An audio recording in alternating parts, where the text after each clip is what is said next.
এই জায়গাটা সেফ লাগিতেছে। তাহলে ওইখানেই আমরা টাবু ফেলিয়া থাকিব। ইয়েস, এই মাঝি নৌকাটা ওই পারে নিয়ে চলো।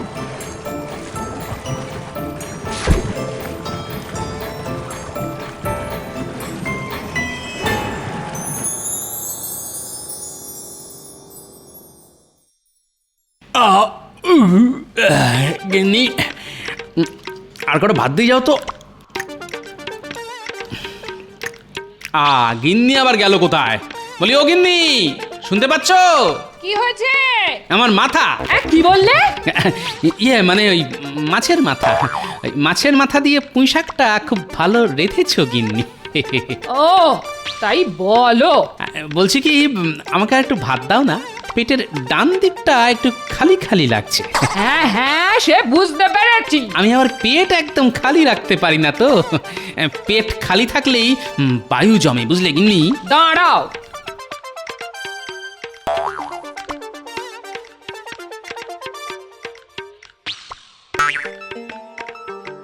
নাও নাও, হাঁড়িতে যত ভাত ছিল সব ঢেলে দিয়েছে, সব। ভালো করেছো গিন্নি। কি ভালো মানুষ রে বাবা। বলি, বিয়ের সময় যে বড় মুখ করে বলেছিলে তোমার ভাত কাপড়ের দায়িত্ব নিলাম। এরকম বলেছিলাম নাকি আমি? কই, আমার তো মনে পড়ছে না। এখন আমি খাবো কি?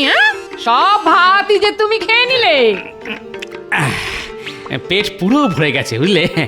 উঠলাম গিন্নি, তুমি দুপুরে দুটো মুড়ি খেয়ে নিও, খালি পেটে থেকো না যেন। আমার চিন্তা তোমাকে করতে হবে না, তুমি নিজের চিন্তা করো। খেতে খেতে যেদিন ভুঁড়িখানা ফটাস করে ফেটে যাবে সেদিন বুঝবে। হ্যাঁ, আমার ভুঁড়ি ফাটলে তোমার মাছ মাংস খাওয়া সব শিখেই উঠবে, এই বলে দিলাম।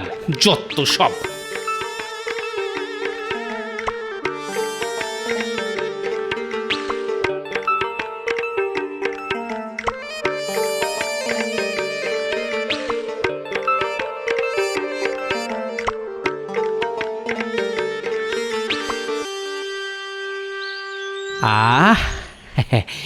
এই তো ভোলা ময়রার দোকানের মাখা সন্দেশের গন্ধ। ভোলা ময়রা, ভোলা ময়রা। কি হলো গোপাল, ডাকাডাকি করছো কেন? সন্দেশ পাকাচ্ছ বুঝি? হ্যাঁ গোপাল, গন্ধ পেয়েছো নিশ্চয়ই।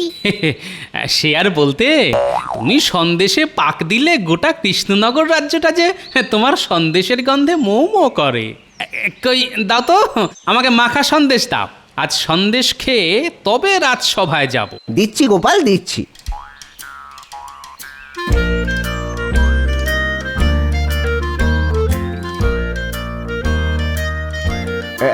এই নাও, এই নাও।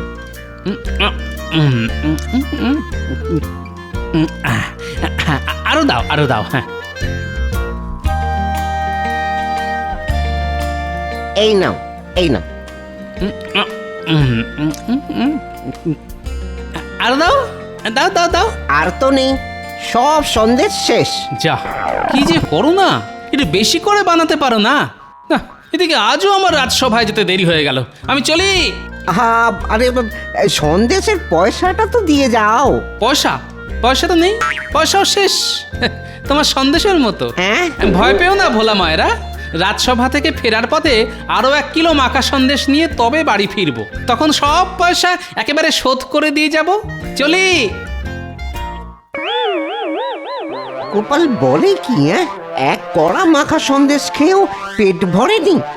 আবার বলে কি না, বাড়ি যাওয়ার সময় আরো 1 কিলো সন্দেশ নিয়ে যাবে। বাবা রে বাবা, গোপাল মানুষ নাকি রাক্ষস? তা এটা আবার কোন আনন্দের রাজ জ্যোতিষী? আগে মহারাজ, আমার গরুর একসঙ্গে 2টো বাছুর হয়েছে, সেই আনন্দে আমি আজ রাজসভায় রসগোল্লা নিয়ে এসেছি সবাইকে খাওয়াবো বলে। বাহ বাহ, গরুর বাছুর হয়েছে সেই আনন্দে রসগোল্লা? তাহলে তোমার বাচ্চা হলে তুমি বুঝি আমাদের মাংস ভাত খাওয়াবে? মন্ত্রী, তুই না সত্যি। রসগোল্লার গন্ধ নাকে গেল বলে মনে হলো। এই তো, আমি ঠিক ধরেছি, ঠিক ধরেছি, ঠিক ঠিক ঠিক। বাচ্চা কাঁদে ভ্যাঁ ভ্যাঁ, বুড়ো হাসে ফিক ফিক। বাহ বাহ বাহ, দারুণ ছন্দ মেলালে তো সভাকবি। তা গোপাল, তোমার নাক তো দেখছি বড় শক্তিশালী। আগে পিঁপড়ে আর গোপাল ভাঁড়ের মধ্যে মিল কোথায় জানেন? কোথায়? দুজনে এই মিষ্টির গন্ধ 100 মাইল দূর থেকেও শুকে নেয়। তা আজ রাজসভায় রসগোল্লা কোন আনন্দে রাজ্যতীষী? আমার দুটো বাছুর হয়েছে গোপাল, সেই আনন্দে। তোমার নয় রাজ্যতীষী, বলো তোমার গরুর দুটো বাছুর হয়েছে। হ্যাঁ,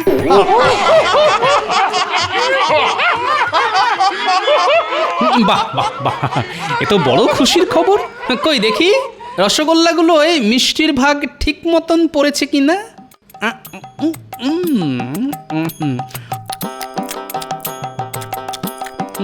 মিষ্টির ভাগ তো ঠিক আছে। দাঁড়ান, আবার এবার দেখছি ছানাটা টাটকা কিনা। এবার কি দেখবে গোপাল? এবার দেখবো রসগোল্লাটা পুরো গোল কিনা। যা, এ কি করলে গোপাল? সবার জন্য আনা রসগোল্লা একাই শেষ করে দিলে। দেখি দেখি রসগোল্লার হাঁড়িটা দিন তো। হাঁড়ি নিয়ে কি করবে শুনি গোপাল? আগে দেখবো হাঁড়িতে ফুটো আছে কিনা।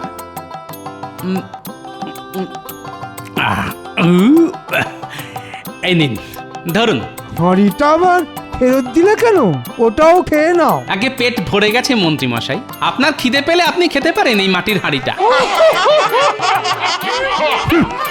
পেটুক কোথাকার। গোপাল, এ তুমি কিন্তু বড় অন্যায় কাজ করলে। তুমি নিজের সঙ্গে সঙ্গে আমাদের ভাগের রসগোল্লাগুলো খেয়ে নিলে। ওই রসগোল্লাগুলো আমার পেটে যাবে বলেই আজ রাজসভায় এসেছিল মহারাজ। আহ, শান্তি। দেখেছেন মহারাজ, এক হাঁড়ি রসগোল্লা খাওয়ার পরও গোপাল কি সুন্দর ভুঁড়ি ফুলিয়ে বসে আছে। মাঝে মাঝে ইচ্ছে করে গোপালের ভুঁড়ি মেরে ফাটিয়ে দিতে। যার যত রাগ সব আমার এই ভুঁড়ির উপর কেন বলুন তো? আমার ভুঁড়ি তো কারোর কোনো ক্ষতি করেনি। না না গোপাল, তুমি দিন দিন বড্ড পেটুক হয়ে যাচ্ছ। এইভাবে চলতে থাকলে যে মহা বিপদ। কিসের বিপদ মহারাজ? আজ গোপাল নিজের ভাগের রসগোল্লার সঙ্গে সঙ্গে আমাদের ভাগের রসগোল্লাও খেয়ে নিয়েছে। তে এইভাবে চলতে থাকলে গোপাল একদিন গোটা কৃষ্ণনগর রাজ্যের প্রজাদের ভাগের খাবারই তো একাই খেয়ে নেবে। ঠিক বলেছেন মহারাজ। মহারাজ তো আর জানেন না, এখানে আসার আগে আমি গিন্নির ভাগের ভাত আর ভোলা ময়রার দোকানের 1 কড়া মাখা সন্দেশ শেষ করে দিয়ে এসেছি। মহারাজ যদি জানতে পারতেন তাহলে তো সোজা আকাশ থেকে পড়তেন। গোপালকে আর এই কৃষ্ণনগর রাজ্যে রাখা উচিত হবে না, না হলে একদিন আমরা সবাই অনাহারে মরবো। মন্ত্রী মশাই ঠিক বলেছেন মহারাজ। গোপালকে আজই রাজ্য ছাড়া করুন। হ্যাঁ হ্যাঁ, গোপালকে আজই রাজ্য ছাড়া করুন। গোপাল একটা রাক্ষস। কদিন পর গোপাল খাবার না পেয়ে আমাদের ধরে ধরে খাবে। হ্যাঁ, ধুর, একা 1 হাঁড়ি রসগোল্লা খেয়েছি বলে তখন থেকে অনেক অপমান সহ্য করেছি। আর নয়, আমি চললাম। চুলোয় যাক রাজসভা। শোনো গোপাল, দাঁড়াও। যা, গোপাল মনে হয় খুব রাগ করেছে। যত সব উটকো ঝামেলা। আরে বাবা, পৃথিবীর বুকে মানুষের জন্মই হয়েছে পেট ভরে খাওয়া দাওয়া করার জন্য। এদিকে সবার পেটে খিদে, মুখে লাজ। এ আমার একদম সহ্য হয় না। ইচ্ছে করে সব কটার ঘাড় ধরে মটকে দিই।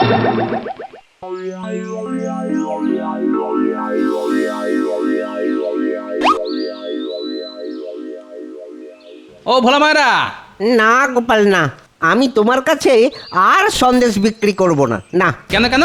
তুমি আমার কাছে সন্দেশ বিক্রি করবে না কেন? তুমি আগে আমার ওই আগের দামটা শোধ করে দাও তো। আমি পয়সা দেবো বললাম তো। চাই না পয়সা, চাই না। কেন কেন? ভয় গো ভয়।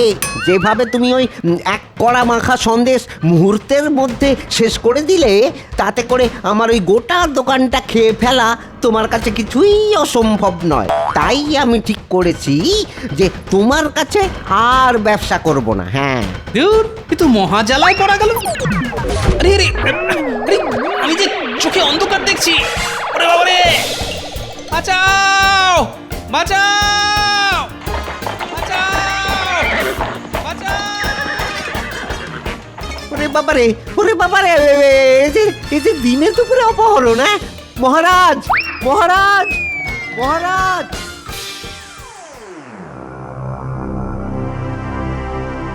সাহেব, কাজ হয়ে গেছে। Very good. এবার উহার মুখের কাপড়টা খুলিয়া দাও। এ কি ভোলার দোকান থেকে এ আমি কোথায় এলাম? তুমি এখন আমাদের চাবুটে আসিয়াছ, আজ থেকে তুমি আমাদের সঙ্গেই থাকিবে। মামা বাড়ির আবদার পেয়েছো? আজ থেকে আমাদের সঙ্গে থাকিবে? কেন থাকিব? আমায় কি পাগলা সারমেও কামড়াইয়াছে? তুমি আমাদের নকল করিতেছ? তোমার এত বড় সাহস! এই গান দিয়ে গুলি করিয়া তোমার মাথার খুলে উড়াইয়া দিব। You you idiot! ওরে বাবারে, না না, আপনারা মহান। আচ্ছা, আপনারা মানুষ খুন করেন গান গাইতে গাইতে? No no no no no, ইহা হইল গান। গান মানে জানি আমি।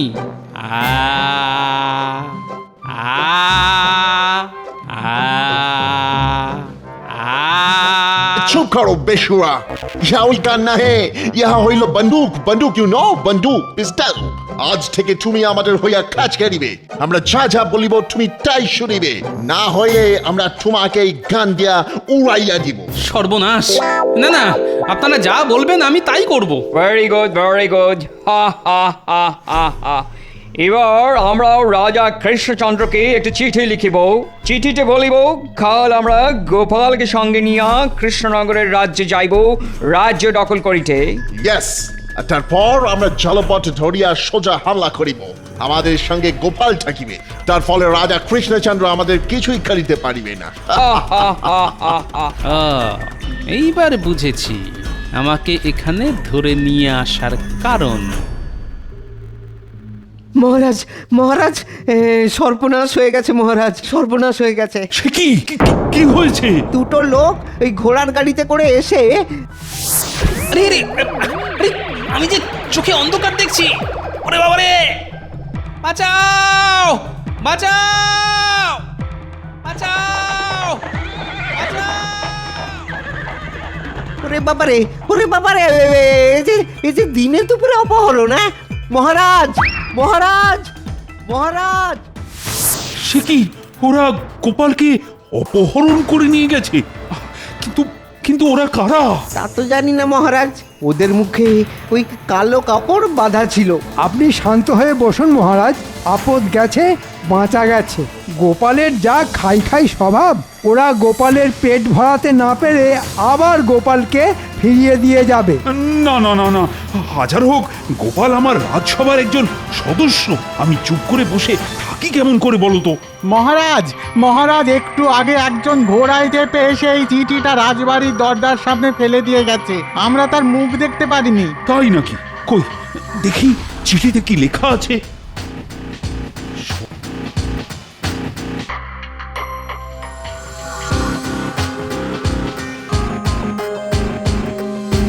সর্বনাশ!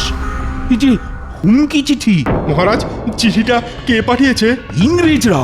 গোপাল ওদের কাছেই আছে, আর ইংরেজরা আগামীকালই জলপথে আমাদের রাজ্য আক্রমণ করবে বলে লিখেছে। আমি তাহলে আজই কৃষ্ণনগরের সমস্ত ফেরিঘাটে ওই সৈন্য নামিয়ে দিচ্ছি মহারাজ। কিছুতেই ইংরেজদের এই রাজ্যে ঢুকতে দেবো না। হ্যাঁ। না না, ভুলে যেও না সেনাপতি, ইংরেজদের কাছে আমাদের গোপাল আছে। আমরা ওদের আটকালে যদি ওরা গোপালের কোনো ক্ষতি করে দেয়। ওরে বাবা, কাল তাহলে যুদ্ধ লাগবে। আমি বাড়ি গেলাম মহারাজ, আমার পেটটা কেমন মোচড় দিচ্ছে। এক্ষুনি না গেলেই এখানেই আমারও শরীর খারাপ লাগছে মহারাজ, আমার মাথাটা না বনবন বনবন করে ঘুরছে, আমি পালাই। আমারও মাথা ঘুরছে, আমার জ্বর এসেছে, আমিও যাই। যা, ইংরেজদের আক্রমণের কথা শুনেই সবাই পালিয়ে গেল। হ্যাঁ, এবার তাহলে কি হবে মহারাজ? হায় রে হায়! আমার মানুষটা যে কোথায় চলে গেল ভগবান, তুমি একটু দেখো। হায় হায় হায়! আমার মানুষটা নিশ্চয় রাগ করে বাড়ি ছেড়ে চলে গেছে।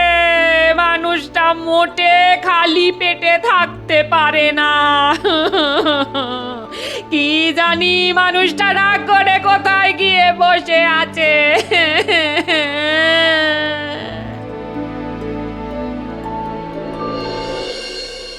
গোপাল তো আমাদের দুইজনের খাবার একা খাইয়া শেষ করিয়া দিবে। করিলে আর কি করা যাইবে? আজকের রাতটা যেমন করিয়া কাটাইয়া দিতে পারলেই হইবে। কাল তো আমরা গোপালকে সঙ্গে নিয়ে কৃষ্ণনগর আক্রমণ করিব। করাচ্ছি আক্রমণ। আমি তাহলে আমাদের অস্ত্র রাখিবার বাক্সটা গুছাইয়া রাখি, কাল সকাল হইলেই আমরা গোপালকে সঙ্গে নিয়ে নৌকা করিয়া রওনা দিব। হ্যাঁ হ্যাঁ, তাই ভালো তাই ভালো। এই গোপাল, আগে তুমি পেট ভরিয়া খাও, আরো খাবার লাগিলে সেই নেবে। সে আর বলতে এরা তো পুরো জামাই আদর করে রেখেছে আমাকে। তোমাদের জমিয়ে রাখা কামাই যখন খেয়ে পালাবে গোপাল জামাই, তখন বুঝবে ঠেলা। কাল যা হোক করে এই বাক্সটা আগে সরাতে হবে, তারপর জমবে খেলা।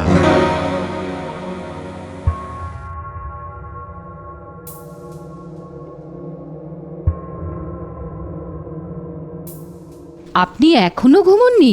না রানী, মাথা এখন অনেক দুশ্চিন্তা ঘুরপাক খাচ্ছে। ওহ, কাল যে কি হবে কে জানে। আপনি চিন্তা করবেন না, গোপাল যখন ওদের কাছে আছে তখন গোপাল নিশ্চয়ই মনে মনে কোনো ফোন দিয়ে এঁটে রেখেছে। আপনি মাথা ঠান্ডা রাখুন, গোপালের ওপর আমার পুরো বিশ্বাস আছে। তুমি ওদের চেনো না রানী, ওরা ইংরেজ, ওদের কাছে আধুনিক সব অস্ত্র আছে, ওদের সঙ্গে আমরা যে পেরে উঠবো না।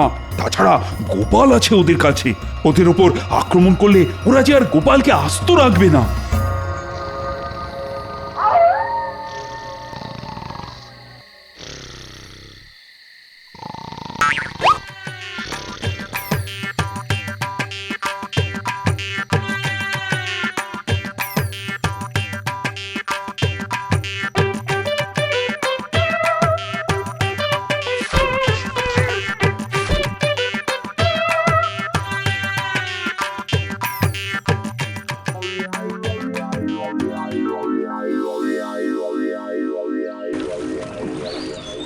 গোপাল, তাড়াতাড়ি বাইরে বেরিয়ে এসো, আমাদের কৃষ্ণনগরে যাইতে হইবে।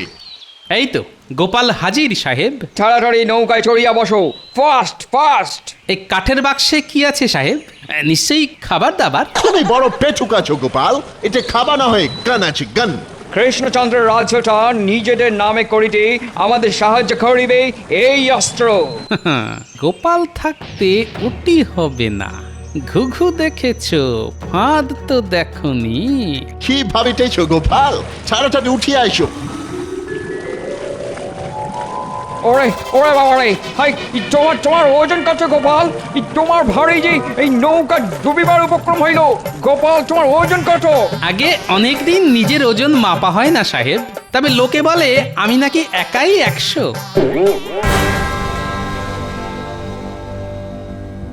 সেনাপতি, আমি হুকুম না করলে তুমি নিজে থেকে কিছুই করবে না, এই আমি কিন্তু বলে দিলাম, তাতে হিতে বিপরীত হতে পারে। আজ্ঞে মহারাজ, কিন্তু গোপাল আর আমাদের কৃষ্ণনগর রাজ্য দুটো একসঙ্গে বাঁচানো যাবে বলে আমার কিন্তু মনে হয় না। সেরকম হলে আমি ইংরেজদের কাছে হার স্বীকার করে নেব, কিন্তু গোপালের যেন কোনো ক্ষতি না হয়। হ্যাঁ গোপাল, চুপ করিয়া বসো, না হইলে তোমার ভারে নৌকা ডুবিয়া যাইবে। চুপ করে কিভাবে বসি বলুন তো ইংরেজ সাহেব? সকাল থেকে পেটে কিছুই যে পড়েনি, আর আমি আবার খালি পেটে বেশিক্ষণ চুপ করে বসতে পারি না। হবে হবে হবে, একটু চুপ করিয়া বসো। এই ডাঙায় উঠিয়া আমি আগে তোমাকে পেট ভরিয়া খাবার খাওয়াইব, তারপর কৃষ্ণনগর রাজ্য আক্রমণ করিব। ওই তো মহারাজ। মহারাজ, আমার জন্য খাবারের ব্যবস্থা করুন মহারাজ। গোপাল, গোপাল তুমি চুপ করিয়া বসো। You idiot! না হইলে আমরা সবাই ডুবিয়া মরিব। বড্ড খিদে পেয়েছে, পেটে কিছু না পড়লে আমি মরে যাব। তাড়াতাড়ি খাবারের ব্যবস্থা করুন। ওই তো একটা নৌকো এই দিকেই আসছে। ওটা গোপাল না? গোপাল এমন লাফালাফি করছে কেন? আগো, আমাদের এক্ষুনি নৌকা হালকা করিতে হইবে, মহারাজ। না হইলে আমরা ডুবিয়া মারা যাইব। কিন্তু তাড়াতাড়ি কিন্তু কি খাবারের করিয়া ব্যবস্থা করুন। হালকা করিবে নৌকো? মাগো, বড্ড খিদে পেয়েছে, পেটে কিছু না পড়লে আমি মরে যাব মহারাজ।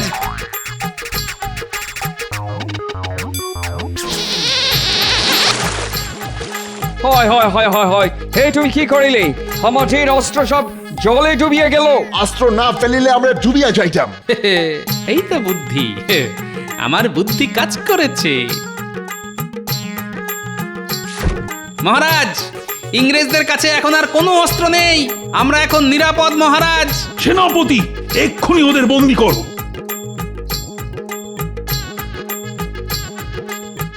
গোপাল, এসব তাহলে তোমার বুদ্ধি ছিল? আগে হ্যাঁ সাহেব, সব গোপালের বুদ্ধি। গোপাল, এসব যে কি হচ্ছে কিছুই তো বুঝতে পারছি না আমি। আগে ইংরেজরা ভেবেছিল আমাকে অপহরণ করে বন্দুকের ভয় দেখিয়ে আমাদের কৃষ্ণনগর রাজ্যটা ওরা হাতিয়ে নেবে, সেই মতন ওরা নৌকাতে বন্দুকও তুলেছিল। তাহলে সেই বন্দুকগুলো গেল কোথায়? কেন? মা গঙ্গার কাছে। গোপালের ওজনের ভারে ওরা নৌকা থেকে বন্দুক ফেলে নৌকা হালকা করতে বাধ্য হয়েছে। তোমার এত ওজন গোপাল? আগে শুধু আমার নয়, আমার সঙ্গে এই যে। আমি তোমাকে ছাড়িব না গোপাল, এর বদলা আমরা নেবই নেব। আগে কারাগার থেকে বেরিয়ে আসার পথ খুঁজে বার করুন, তারপর বদলা নেবেন। যা, এই দুটোকে ধরে কারাগারে ঢুকিয়ে দে।